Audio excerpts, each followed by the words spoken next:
Hey guys, welcome back to a new video. So this video is the second episode of the 1 cube of 15 question series. And for this episode, we have Aryan Chhabra. If you don't know who he has the Indian national record which for 3x3, which is 4.91 seconds, which is pretty fast. Like, really fast. Anyways, without wasting much more time, let's get into the video. And yeah.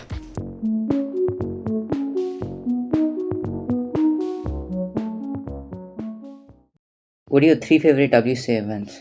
So my first favorite event would be the 3x3, of course. It is my main event. The second event would be the 4x4 and the third event would be the 5x5. So in that order. How do you stay motivated to work out and cube with such a busy schedule? So honestly, I love working out and I love cubing, and having like college and all the studies going on, I just try to squeeze in everything I love to do because I really do not believe in giving an excuse to leave the things that you really want to pursue.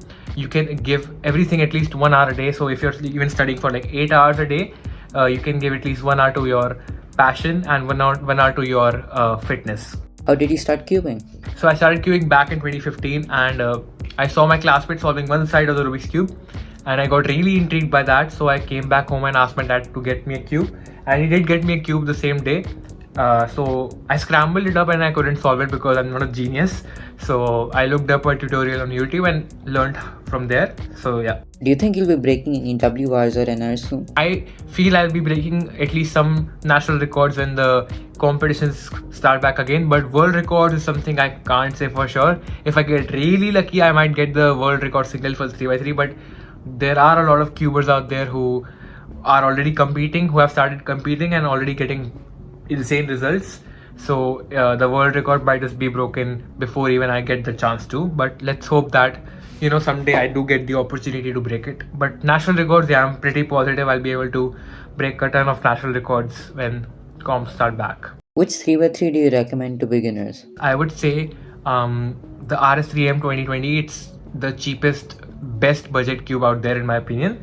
It checks all the box for the performance, so you can definitely buy that one.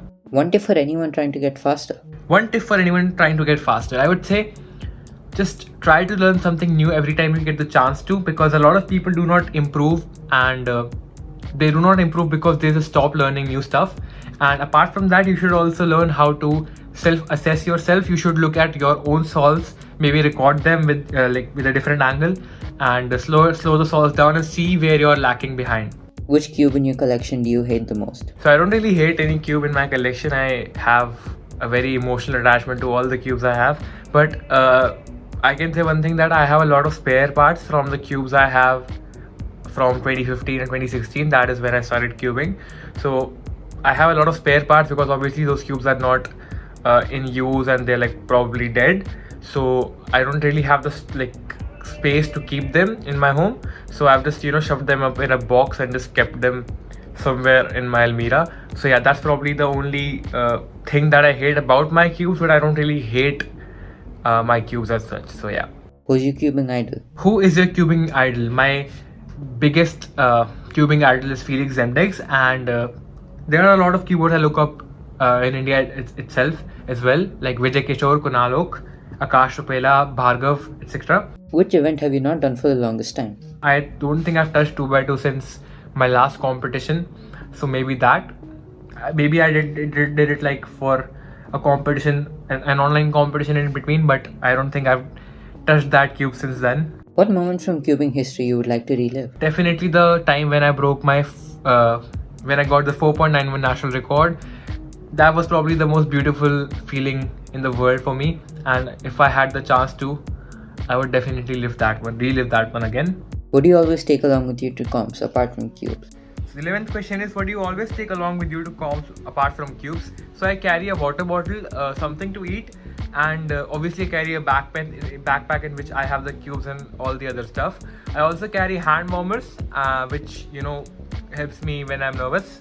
So I think that's pretty much what I carry. And if I'm going to record something at a competition, I also carry either my action camera, the small one, or my DSLR. So that's pretty much it.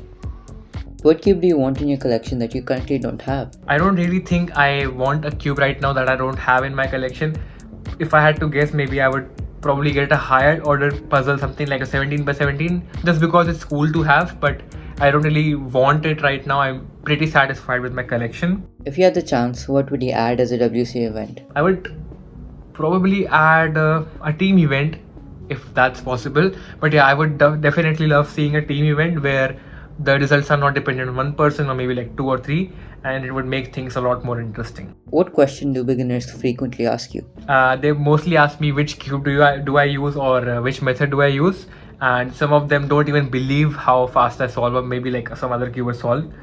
So yeah, that's something interesting to tackle. How do you think 2020 has affected cubing? How do you think 2020 has affected cubing? Now this question is very, very good, because I feel that cubing has grown in the era of coronavirus, because I think a lot of parents and kids have realized that obviously they can't play outside and have outdoor sports as their main hobbies.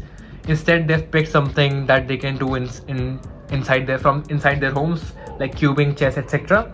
And I think cubing has grown a lot in 2020 because obviously a lot of parents probably like stumbled upon a video of people teaching Rubik's Cube or maybe like solving Rubik's Cubes, and they found it interesting. And apart from that, I think a lot of contribution goes to the online competitions that especially Cube Lilo has organized in the past year, and I think that has contributed to a lot of participation and a lot of growth in the speed cubing. And I think that's pretty much it. I've definitely felt that this 2020 and 2021 have been great so far in terms of growth in the cubing community. So yeah, that's my views on that.